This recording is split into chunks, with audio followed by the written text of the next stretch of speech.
I think the reason Jesus is so popular, just on a celebrity level, is that he died at the peak of his career, okay? He was, hear me out, he was young, he was hot, he was well-spoken from all accounts. I really think it would have been different had he lived longer, all right? Say, had he gotten old enough to get bitter, all right? Just hear me out. I smoke. I used to smoke a lot. I actually, I quit for 2 weeks. Thank you.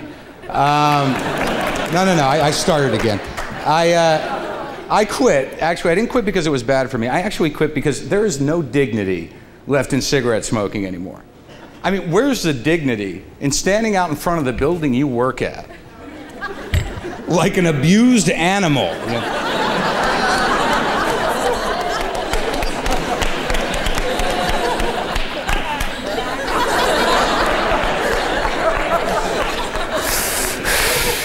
Oh, wait, I got like 5 minutes, man. Yeah.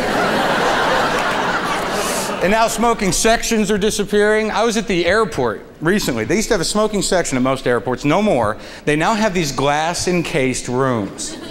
You're not just a smoker, you're an example to other people. You're an exhibit at a futuristic zoo. You're in the nicotine terrarium. There ought to be a sign out front that says the addict in its natural environment. Parents are walking by with children pointing. Look in there, honey. Yeah, those are smokers. I'm in there going, ah! Stop running, honey. You're teasing them. Stop running. It's an addiction, you know? I understand the non-smoker's plight, but how about a little sympathy for the weak? The people with the courage to face cancer every day. And I understand the non-smoker's plight. I understand our secondhand smoke is giving you cancer. But let me just say one thing, that when you yell at us and start going, oh, could you put that out? This is a non-smoking city. Could you please put it out? That causes us stress, which causes cancer. And we smoke on top of it, so who's the real victim, And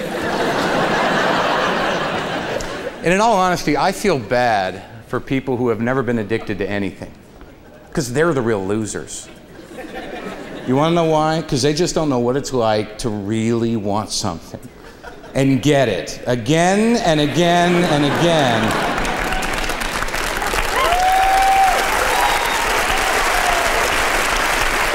Until they're sick and have to stop. That's passion. Hold on, let me just tweet where I am. On stage, Comedy Central taping. Audience seems tentative, judgmental. But screw them, LOL. I didn't really do that because I don't know how to.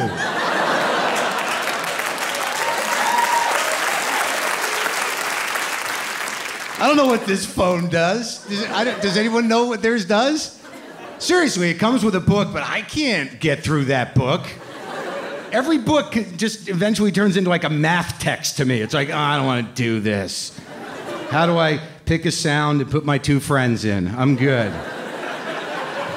All right, laugh at my 2 friends. Go ahead, laugh. Like you have more. I hate people that say, I have lots of friends. You don't. You have a lot of shallow relationships with people that talk behind your back. And you call that drama a life because you're bored at your jobs.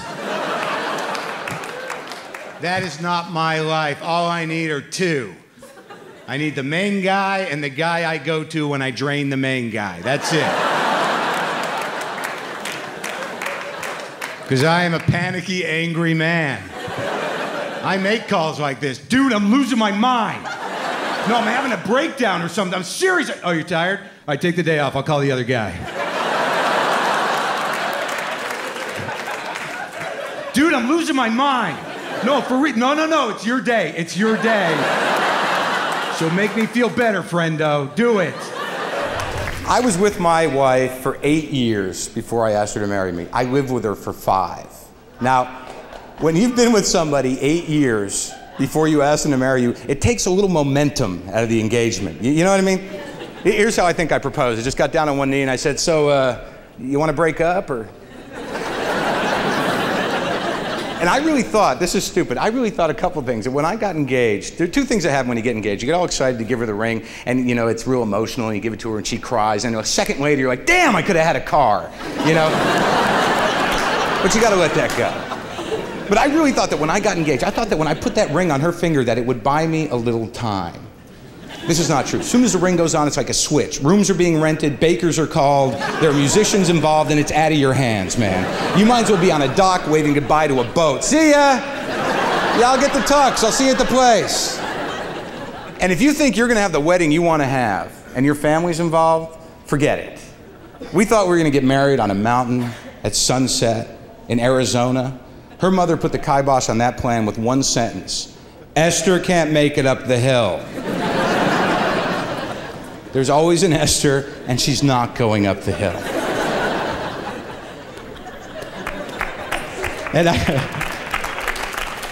And here's what I started thinking. When you get engaged, you start freaking out a little bit. You really do. And I started festering, you know. I started thinking, God, you know, the number of people that will think you're a jerk if you break off an engagement grows exponentially as each day goes by. Like, let's say 2 weeks into it, you're like, I don't even like her. What am I doing? And you break it off. All right, she'll think you're a jerk, her family, her friends, but you cut your losses there. And then I started thinking, what if I walked out on the altar? I mean, I wouldn't do it, but just to think about it makes you go, oh man, you know, which isn't a bad feeling for a second, you know? But it can happen. You know, I mean, you're already wasted when you're up there. That's why you have a best man, just to hold you up. You know what I mean? You can smell tequila and the sweat on your upper lip, you know, the breasts of the stripper from the night before are bouncing in your head like sugar plums.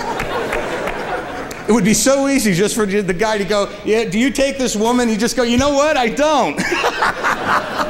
What an amazing moment that would be. Because at that moment, everyone you know would think you're a jerk. And you would be truly free. But what would you do then? What are you going to become a cowboy? What are you going to ride the high plains? Show up in a bar in Mexico in a few weeks going, yeah, I got a story. Can I get a bath, a room, and a woman for this ring, please? Take it easy. But I didn't do it. I got married and it's good. I just want to clear up a few things about marriage. It's not all about love. Nope, that's half of it, buddy, and you'll learn this as you get older. The other half is about that moment you have with yourself when you're looking in the mirror and you just go, oh man, I'm gonna compromise my dreams, get fat, sick, old, and die someday. I kind of want to have someone around for that.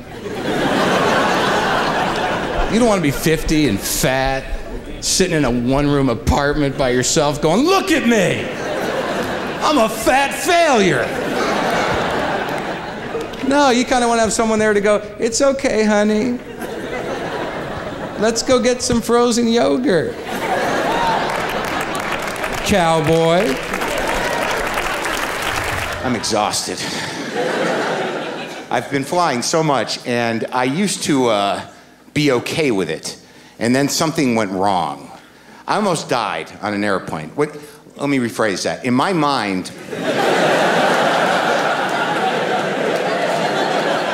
I almost died on an airplane. I used to be, like, when I was younger, I was terrified of flying, right? I was the kind of person that I had to get drunk, I had to take drugs, I had to stay up all night just to get on a plane and survive the flight without freaking out. I was the type of frightened flyer that, you know, once the plane got up, I would ring the flight attendant button, and she would come over, and I would whisper to her, the noise changed. Can you hear, like, it was like, and now it's like,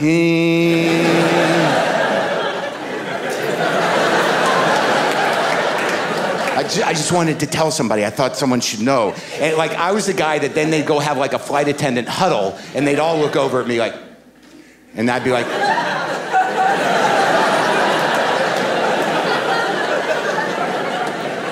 but then I started flying so much I could not afford the energy taken from me from being afraid. I could no longer fly the plane in coach in my mind. I could not do it. It was draining. So I stuffed that fear, and that's a spiritual decision. I have no control over this. The guy who's flying should be able to fly this without my help. All right. Then Cleveland happened. Now, this is a serious story, all right? This is a recent story, and I'm still grappling with this. I fly a lot, all right? And I was taking an afternoon flight out of LAX to Cleveland, a 4 o'clock flight. I'm a professional flyer. I know that I should check the weather where I'm going, because if there's a storm in Denmark, I'm gonna be screwed out of LAX. I don't know why. If there's weather anywhere on the planet, we're all going to pay for it in the air. So there's gonna be a storm outside of Cleveland. I see that on the weather thing. So I drive into the airport thinking we're gonna be delayed, I'm screwed, the day is screwed, it's over. I get to the airport, I get to the gate, 4 o'clock, we're on the plane. 4:10, we're up in the air, and I'm like, great, we got out. 4:20, the pilot gets on the intercom and he says, how's everybody doing?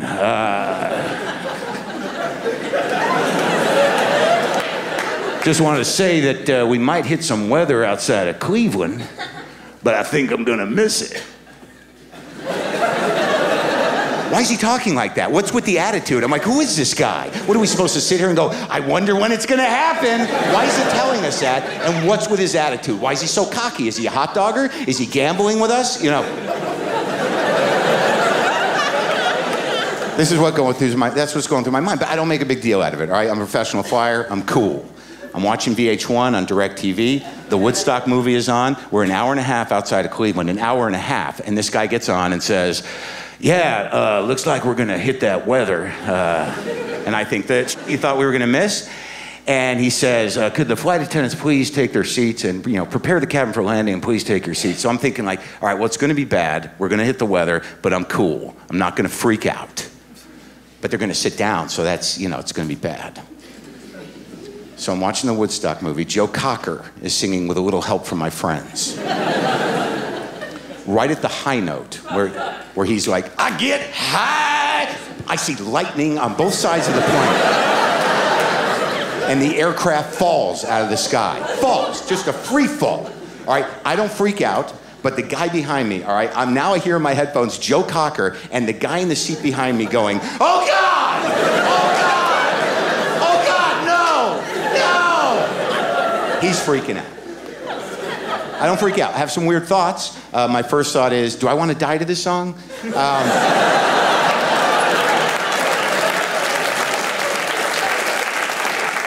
This is a good song, but do I want to die to it? And then my next thought is, I should make a death playlist for my iPod. For when I have time to decide. I'm getting older, I could be on a treadmill. What's that pain shooting down my arm? Uh-oh, pick a tune. I don't buy porn, okay? I rent it. Because if you buy it, it starts stacking up and you watch too much. And when you do get out of the house, people know. Because you're sort of like, anywhere you go, you could be like at a grocery store just like, oh yeah, do it, do it! And she's going, sir, you don't have 10 items, it's the other lane you want,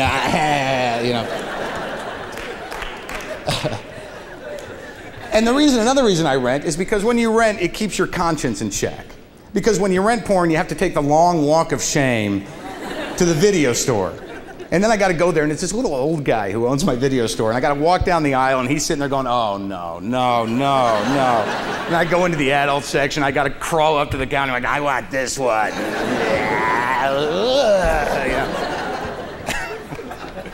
But that is not half as humiliating as the walk back 2 hours later.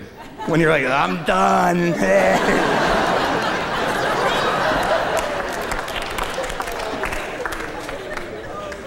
But I'm afraid of the guy judging me, because I don't want him to think I'm some sort of freaky pervert. So now when I rent porn, I'll actually get a Dirty Debutantes and Citizen Kane. Just so, okay, so he knows I'm a masturbating loser, but I'm a sophisticated masturbating loser who understands deep focus and theatrical lighting. Most of you have video cameras. How many people have actually taped themselves having sex? Come on, just like 2 of you. Why doesn't everyone do this?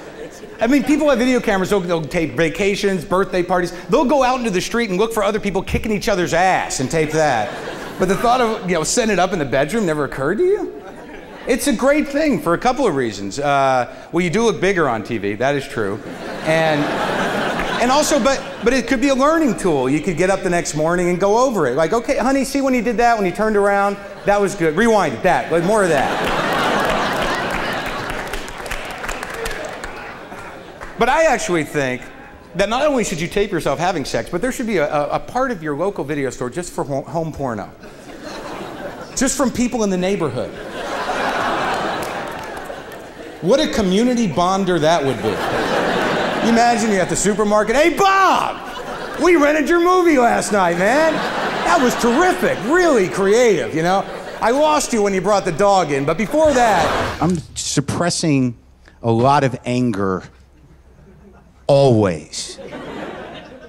The trick is I'm trying to close the gap between being angry and apologizing. I'm trying to get that tightened up a little bit. Like, I've gotten it to the point where I've actually had this moment where I'm like, shut the fuck up, I am sorry. It's the same with contempt and empathy. Very close for me. Like, I was just walking down the street, I see a guy, I don't know the guy, don't know anything about the guy. I look up, my brain goes, screw that guy. Like that quickly, so fuck that guy. But then, like, within 2 seconds, my brain went, oh, he's sad. Very close. I think when they're that close, you can call that contempathy, which I think is a fine concept. I used to live in New York. I've been in LA for about a decade. I left New York, and I don't miss it. I don't care about it. I don't compare the two cities. I was ready to leave New York. And there's nothing to complain about, really, here, I find. Except for one thing, and it's a fairly hackneyed thing, but it's an absolute truth. I know for a fact that if I get into my car, within 20 minutes, I'm gonna be fucking furious. Like, within 20 minutes, I'll just be in my car going, like that. And I can only hope that, like, two people drive up beside me, and one will say to the other, like, what's that guy mad about?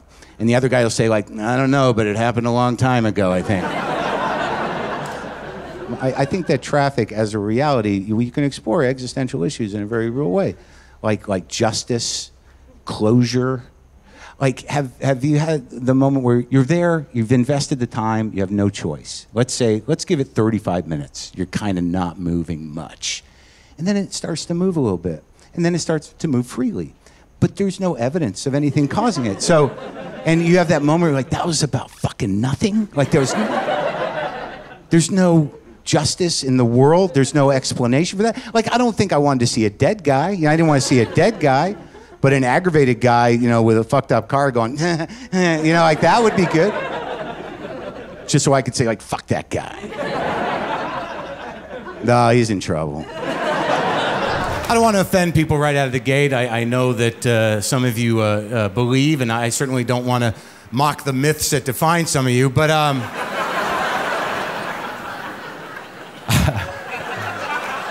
I choose not to believe in God. That's okay still. I can do that, right? It's my choice to go through life filled with dread, panic, and fear.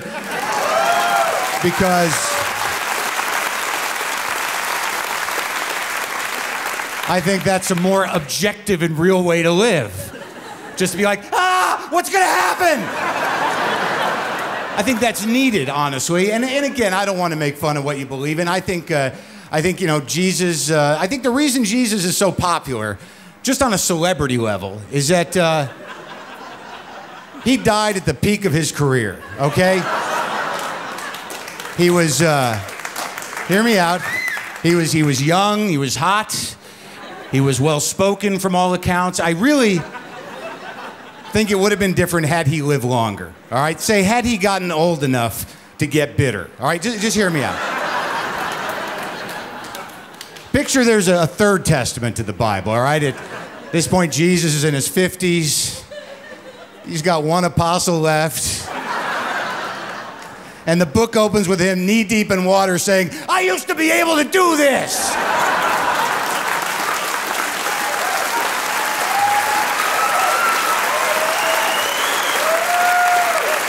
Yeah. The apostle's saying, come on, don't yell at the water, Jesus. Come on in. It's not your day, buddy. Come on. People are gathering for the wrong reason. Can we just go? Please.